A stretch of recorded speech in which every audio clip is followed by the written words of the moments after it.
Hello student, मैं प्रशांत कुमार देव school के online platform पर आपका स्वागत करता हूँ। पिछली कक्षा के अंदर agriculture biology 12th agriculture biology जो सिलेबस के अंदर अपनी कुछ ब्रांचें लगती है उनके बारे में अध्ययन किया था और साथ ही साथ अपन ने एक ब्रांच एंटोमोलॉजी, कौन सी एंटोमोलॉजी को पुटअप किया था।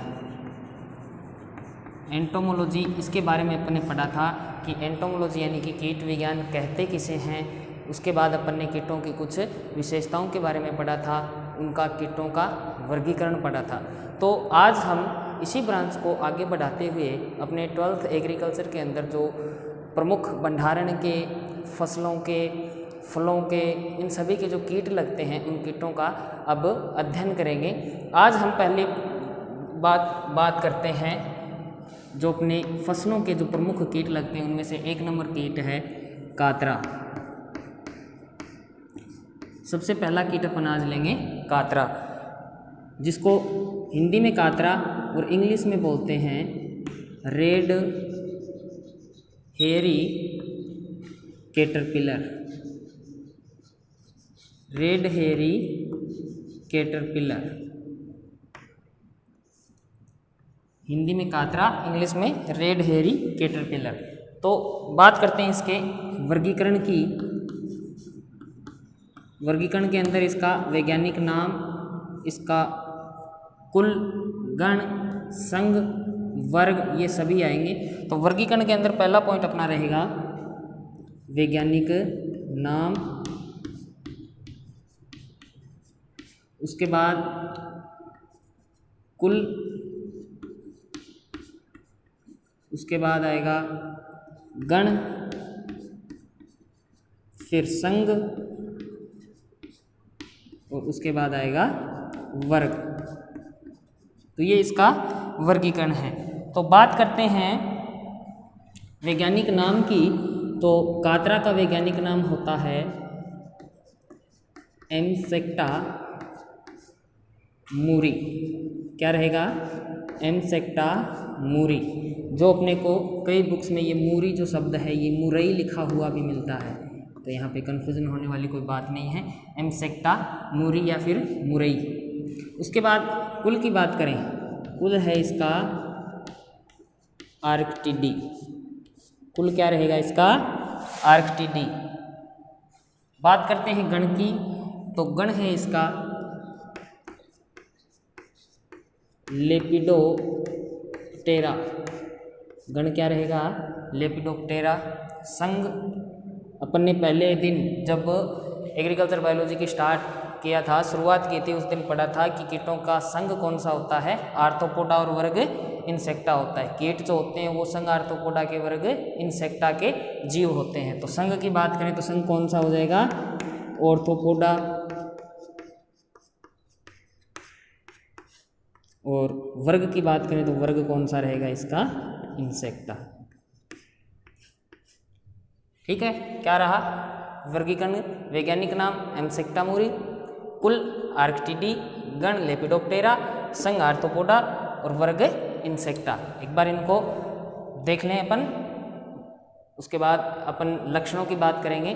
तो पहले वर्गीकरण जो है वो देख लेते हैं।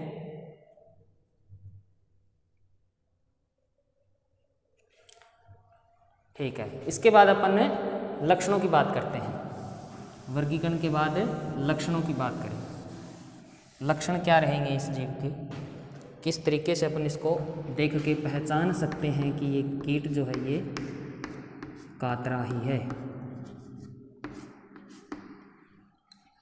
लक्षणों की बात करें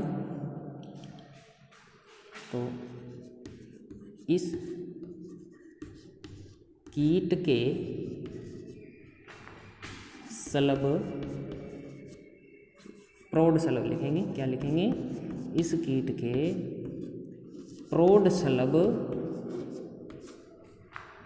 मध्यम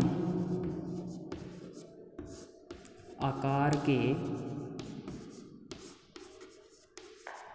मध्यम आकार के काले धब्बों युक्त पंखों वाले होते हैं।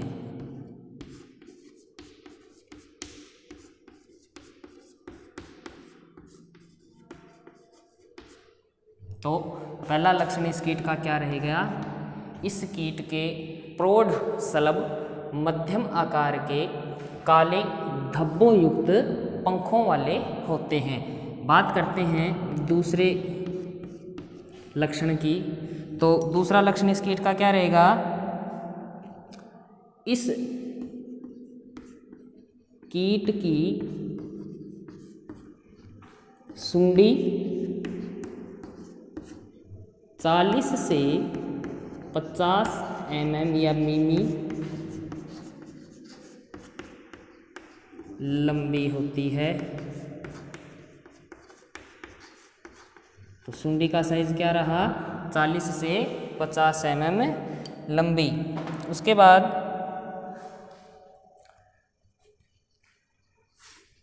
थर्ड नंबर लक्षण, पूर्ण विकसित सुंडी, पूर्ण विकसित सुंडी के शरीर पर लाल भूरे रंग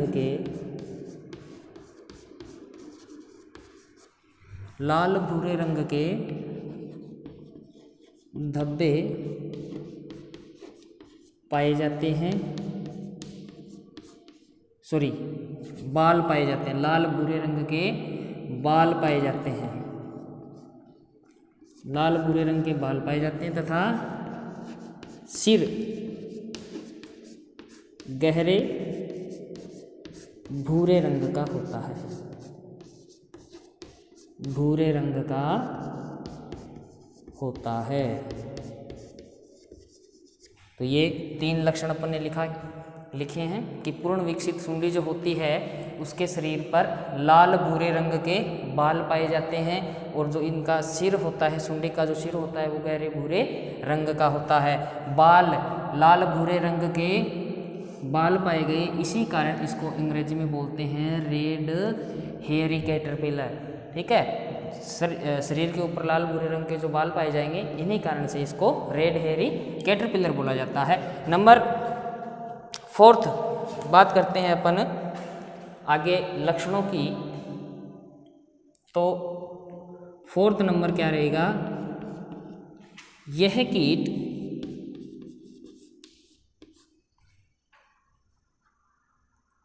खरीफ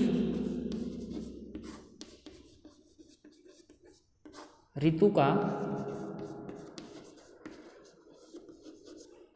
प्रमुख कीट है। मतलब लक्षणों के अगर अपन ये लक्षण में आया कि खरीफ ऋतु के अंदर ये कीट जो है वो प्रमुख रूप से लगता है और ये खरीफ ऋतु का ही कीट है। अब लक्षण हो गए। क्या लक्षण लिखे अपन ने? पहला लक्षण लिखा कि इस कीट के जो प्रौढ़ होते हैं वो आकार में मध्यम आकार के होंगे और काले धब्बों युक्त उनके पंख होंगे। उसके बाद अपन ने लिखा था कि इसकी जो पूर्ण विकसित सुंडी या पूर्ण विकसित जो गिडार होती है उसकी लंबाई 40 से 50 mm के बीच रहेगी और पूर्ण विकसित जो सुंडी है उसके शरीर पर लाल भूरे रंग के बाल पाए जाएंगे और उस सुंडी का जो सिर होगा वो गहरे भूरे रंग का होगा। ठीक है, अब इसके बाद अपन बात करते हैं इसके पोषक पौधों की। ये एक बार आप उतार लो, फिर अपन इसके बाद बात करेंगे पोषक पौधों की या होस्ट प्लांट की। ठीक है, चलते हैं अपन नेक्स्ट की तरफ। पोषक पौधे।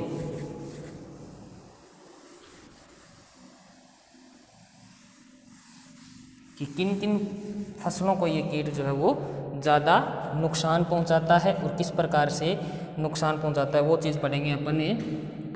पोषक पौधे।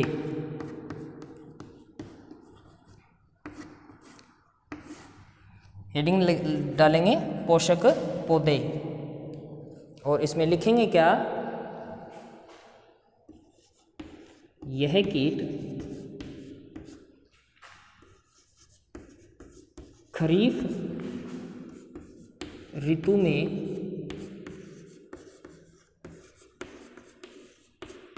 पैदा होने वाली लगभग सभी फसलों को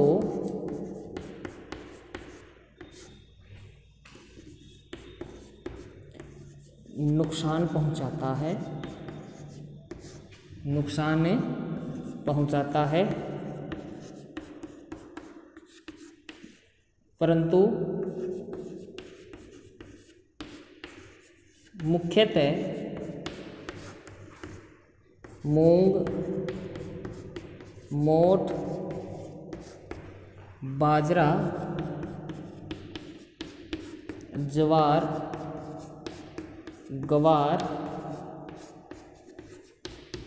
आदि फसलें अधिक प्रभावित होती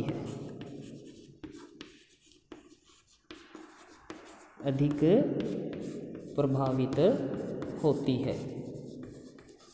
क्या रहा पोषक पौधे होस्ट प्लांट क्या रहे कि यह कीट, अपन ने पहले पढ़ा था कि कातरा कीट जो है वो खरीफ ऋतु का कीट है। यह कीट खरीफ ऋतु में पैदा होने वाली लगभग सभी फसलों को नुकसान पहुंचाता है, परंतु मुख्यतः मूंग, मोठ, बाजरा, ज्वार, ग्वार ये जो फसलें हैं वो इस कीट के प्रकोप से ज़्यादा प्रभावित होती हैं।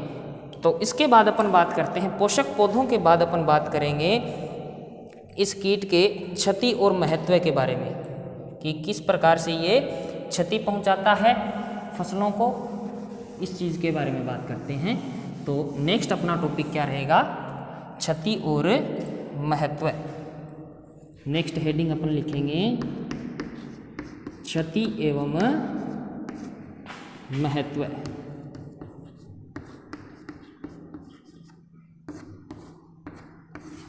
क्षति एवं महत्व में क्या लिखेंगे,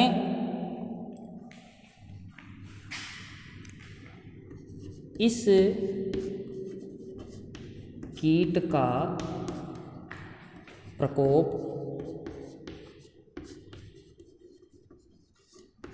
हल्की भूमि व कम वर्षा वाले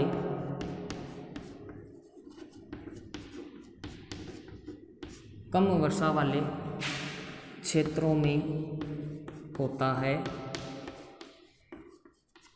इस कीट का प्रकोप हल्की भूमि व कम वर्षा वाले क्षेत्रों में होता है। फिर नेक्स्ट पॉइंट लिखेंगे उत्तरी भारत में यह कीट अधिकता से पाया जाता है।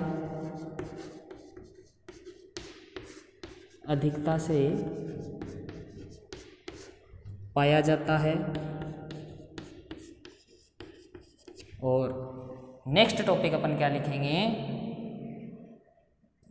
इस कीट के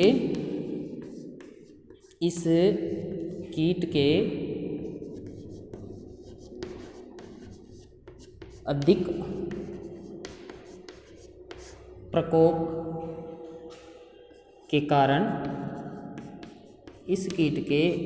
प्रकोप के कारण 100% तक नुकसान या हानि होती है।